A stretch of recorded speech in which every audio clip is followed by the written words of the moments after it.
falamos de arquitetura indiana, existe muito mais por trás do que normalmente se vê. Existe um erro clássico quando nós falamos da arquitetura da Índia: imaginar que nós conseguimos resumir tudo em um único jeito de construir. Mas sabe qual é a verdade? Não dá para resumir. Porque a Índia não é um cenário só.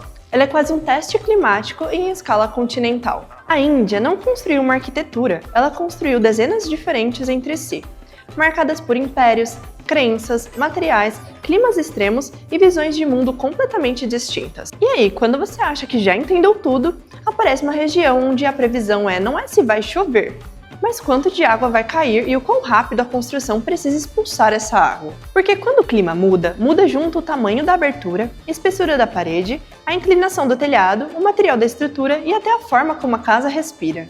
E a Índia é um dos melhores lugares do mundo para enxergar isso acontecendo ao vivo. Vamos começar por Jaipur. Aqui a lógica é a calor seco, forte insolação e grande exigência de controle térmico. Estudos climáticos caracterizam Jaipur como um local com períodos quentes e secos marcados entre março e maio. E estudos sobre as cidades destacam o uso de pátios internos e paredes espessas como parte da resposta climática tradicional. E aí que entra a primeira grande lição. Em Jaipur, o pátio interno não é só uma escolha estética nem um detalhe bonito de palácio antigo. Ele funciona como uma peça de engenharia ambiental. Em vez de expor todos os ambientes diretamente ao exterior, a casa cria um vazio central mais protegido, com sombra, ventilação e menor agressão solar direta. O microclima começa a ser desenhado pelo centro da planta. As paredes mais espessas entram como uma outra camada dessa estratégia. Elas ajudam a reduzir o ganho térmico imediato porque têm mais massa e respondem mais lentamente à variação externa. Em clima seco e quente, isso importa muito. A parede vira uma espécie de amortecedor térmico. E tem mais: sombra, profundidade de fachada, aberturas mais controladas e elementos vazados não aparecem ali por acaso. Eles fazem parte de uma arquitetura que tenta resolver uma pergunta bem objetiva: como deixar o interior habitável sem depender de uma máquina para tudo? Então, se você olhar Jaipur com atenção, percebe que ali a construção foi obrigada a aprender a seguinte regra: antes de ventilar, ela precisa se proteger do sol. Agora a gente desce no mapa até Puri, no litoral. Ali, o desafio já não é o calor seco de Jaipur, mas a combinação de umidade, chuva forte, vento intenso e risco ciclônico. O IMD classifica os distritos costeiros entre os mais propensos a perigo ciclônico no país. E a literatura sobre a costa de Puri trata a resiliência a ciclones como questão central do assentamento e da construção. E essa preocupação com o clima e permanência estrutural não é muito recente. Muito antes das diretrizes modernas para construir em áreas ciclônicas, a própria arquitetura monumental da região já mostrava que erguer edifícios no litoral de Odisha exigia uma inteligência construtiva. Os grandes templos de Puri, como o de Jagannath, não nasceram por uma lógica improvisada. Eles foram construídos com massa pétrea, implantação elevada e uma tradição arquitetônica extremamente amadurecida, resultado de séculos de experimentação. Isso importa porque em um território marcado por chuva forte, umidade e exposição costeira, a arquitetura precisa lidar com durabilidade, escoamento e proteção. Nesse contexto, a cobertura deixa de ser apenas um fechamento superior e passa a funcionar quase como uma peça de sobrevivência estrutural. As diretrizes indianas para as construções resistentes a ciclones são claras. Telhados inclinados tendem a funcionar melhor do que soluções leves facilmente arrancáveis. Hip roofs costumam apresentar desempenho superior aos de telhados com empenas expostas. E grandes beirais podem aumentar a sucção do vento quando não são muito bem controlados. Também entram nessa lógica amarrações, straps, fixações mais robustas e melhor ancoragem e atenção extrema ao encontro entre cobertura e paredes. Ou seja, em Puri, adaptar a cobertura não é só fazer um telhado bonito para chuva. É entender que o vento e a água atuam juntos para arrancar, infiltrar, levantar e desestabilizar. Por isso, a lógica construtiva costeira muda de prioridade. O telhado precisa escoar a água com rapidez, mas também resistir ao arranque do vento. Agora a gente sobe para Srinagar, em Caxemir. Aqui entra um outro problema: frio, neve, variação sazonal forte e necessidade de sistemas construtivos com comportamento mais flexível. Estudos sobre a tradição construtiva da região mostram uma cultura fortemente associada ao uso da madeira. As técnicas de uso de telhados inclinados como respostas às condições climáticas de precipitação invernal. Isso é muito interessante, porque Srinagar não responde ao clima só com mais isolamento. Ela responde também com inteligência estrutural. A madeira aparece com força porque ela oferece leveza relativa, disponibilidade regional e um comportamento mais tolerante em sistemas mistos.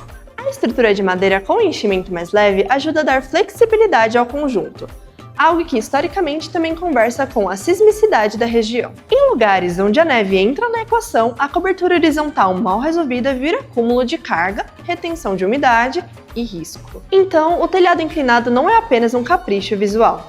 Ele é uma solução direta para o escoamento e descarregamento da neve. Srinagar mostra uma engenharia muito elegante, porque ela junta 3 coisas ao mesmo tempo: material disponível, resposta climática e desempenho estrutural. Não é só arquitetura bonita de Kashmir. É um sistema que aprendeu a funcionar num ambiente exigente. Então, chegamos a Lee.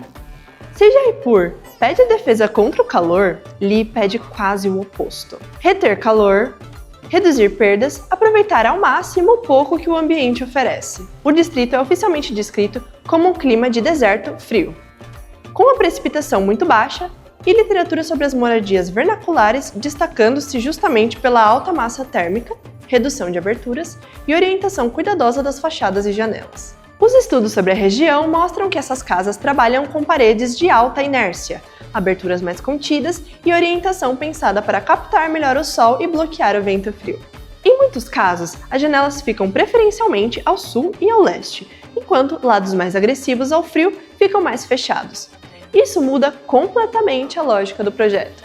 Num clima desse, uma janela mal posicionada pode representar uma perda importante de calor. Uma parede fina pode significar um desconforto constante. Um volume muito exposto aumenta a troca térmica com um exterior severo. Então, Lee ensina uma coisa muito poderosa. Às vezes, projetar bem não é abrir demais. É saber onde não abrir. É uma arquitetura que trabalha com contenção, espessura, orientação e proteção.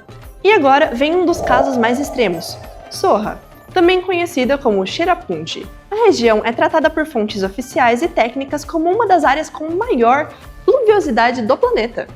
E episódios recentes de chuva extrema confirmam o tamanho do desafio hídrico dali. Ao mesmo tempo, estudos sobre a arquitetura local associam essas moradias a plataformas elevadas, o uso de madeira, bambu, pedra, coberturas vegetais, com formas pensadas para enfrentar ventos, tempestades e monções persistentes. Aqui a regra é simples: a água não pode ficar. Por isso, os telhados inclinados, como os utilizados em outras regiões de neve, fazem tanto sentido. Eles aceleram o escoamento, reduzem a permanência da água na cobertura e ajudam a impedir que a chuva vire sobrecarga, infiltração e degradação precoce. Mas não é só o telhado. As casas tradicionais do local também aparecem em formas compactas, com materiais leves e amarrações que oferecem certa flexibilidade, além de plataformas elevadas e soluções compatíveis com solo molhado, chuva constante e eventos climáticos agressivos. Então, em Sohra, a engenharia por trás não está em aguentar a água passivamente. Está fazendo a água passar rápido, escorrer, sair da cobertura, sair da fachada, sair da base antes que ela comece a mandar na estrutura. A mesma Índia reúne 5 cenários em que construir bem significa resolver 5 problemas completamente diferentes. Porque quando a engenharia escuta o clima, a arquitetura deixa de ser só forma, ela vira resposta. É exatamente esse olhar que a gente busca desenvolver aqui na Movimente. Um olhar mais técnico, mais estratégico e mais conectado com a engenharia do mundo real. Então, se você quer ir além do superficial, entender a lógica por trás das obras e continuar aprendendo com profundidade, entra para a comunidade da Movimente. Lá, você vai encontrar conteúdos, cursos e trocas com pessoas que também querem evoluir na engenharia com mais repertório, mais visão de mercado e mais base técnica. Aproveite também para se inscrever aqui no canal, deixe seu like e compartilhe esse vídeo com alguém que vai curtir esse tema. E comenta aqui embaixo qual outro país, cidade ou solução construtiva você quer ver no próximo episódio da Engenharia por Trás, porque aqui na Movimente nós não olhamos só para a obra pronta.